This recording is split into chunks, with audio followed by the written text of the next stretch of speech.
নেপাল বাবু বড়ই বদমেজাজ লোক, মানে এতটাই বদমেজাজ লোক, যখন রেগে বসে কোনো জ্ঞান থাকে না। তো একদিন নেপাল বাবু মুখটা বিষণ্ণ করে বসে আছে।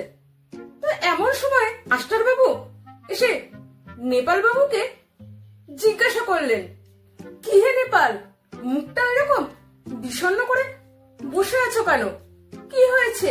নেপাল বাবু, আর মশাই বলবেন না, আমার সেই রূপো বাঁধানো হুকোটা ভেঙে 7 টুকরো হয়ে গেছে। তো আমার মুখটা হাড়ির মতো হবে না তো বদনার মতো হবে? মাস্টার মশাই বললেন, বলো কি হে, এ তো কাচের বাসন নয় কিংবা মাটির পুতুল নয় যে অমনি খামোকা ভেঙে যাবে। এর মানে কি? তখন নেপাল বাবু বললেন, খামোকা ভাঙতে যাবে কেন, কথাটা আগে শুনুন। হলো কি, কাল রাত্রে আমার ঠিক মতো ঘুম হয়নি। সকালবেলা ঘুম থেকে উঠে হাত মুখ ধুয়ে তামাক খেতে বসবো, এমন সময় কলকেটা কাত হয়ে আমার ফরাসের উপর টিকের আগুন পড়ে গেল। তো আমি তাড়াতাড়ি সেই আগুনটা সরাতে যাব, অমনি আমার হাতে ছ্যাক করে লেগে ফোসকা পড়ে গেল। আচ্ছা আপনিই বলুন, এতে কার না রাগ হয়? আরে আমার হুকো, আমার কলকে, আমার আগুন, আমার ফরাস, আবার আমার উপরেই জুলুম। তাই আমি রাগ করে বেশি কিছু নয়, ওই মুঙ্গরখানা দিয়ে 5-10 ঘা মারতেই হতবাকা হুকোটা ভেঙে খান খান। মাস্টার মশাই এসব কথা শুনে বললেন, তা বাবু তোমার রাগ ভারী চন্ডাল। শোনো, রাগটা একটু কমাও, এত রাগ ভালো নয়। নেপাল বাবু কমাও তো বললেন, কিন্তু রাগ যে মুখের কথায় বাঘ মানবে, এ রাগ সে রাগ না। মাস্টার মশাই নেপাল বাবুকে বললেন, শোনো নেপাল, আমি একটা উপায় বলছি, এতে ধীরে ধীরে তোমার রাগ কমে যাবে। তুমি 1 থেকে 10 পর্যন্ত গুনবে, দেখবে ধীরে ধীরে রাগটা কমে গেছে। কিন্তু তোমার যে এত রাগ, 1 থেকে 10 পর্যন্ত গুনলে মনে হয় কমবে না। শোনো, তাহলে তুমি এক কাজ করো, তুমি 1 থেকে 100 পর্যন্ত গোনো, দেখবে রাগ কোথায় উধাও হয়ে গেছে।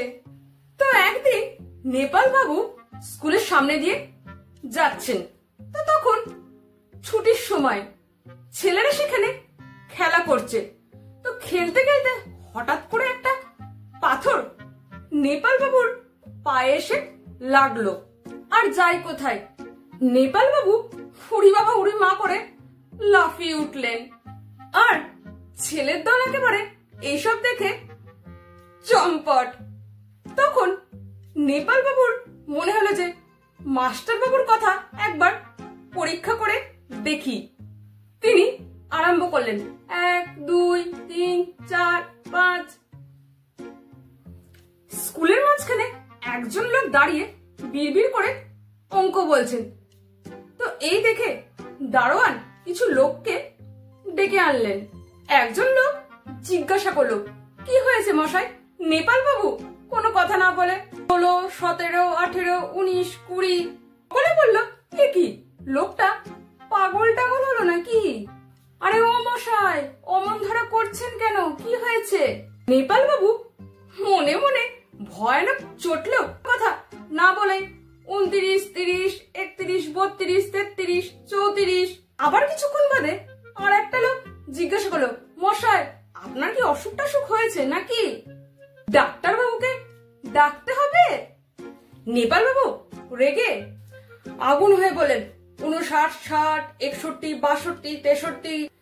দেখতে দেখতে লোকের ভিড় জমে গেল, চারিদিকে গোলমাল আর হইচই, যে লোকটার কি হলো। তাই শুনে মাস্টার বাবু দেখতে এলেন যে ব্যাপারখানা কি। ততক্ষণে নেপাল বাবুর গোনা প্রায় শেষ হয়ে এসেছে। নেপাল বাবুর রাগে 2 চোখ লাল হয়ে গেছে, আর লাঠি ঘোরাতে ঘোরাতে বলছেন, 96, 97, 98, 99, 100। কোন হতভাগা লক্ষ্মী ছাড়া মিথ্যাবাদী বলেছিল যে 100 পর্যন্ত গুনলে রাগ থামে? বলে ডাইনে বাই দুমদাম লাঠির ঘা। লোকজন যেদিকে পারলো ছুটে পালালো, আর মাস্টার বাবু এক দৌড়ে সেই যে ঘরে ঢুকলো, আর সারাদিন বেরোলেন না।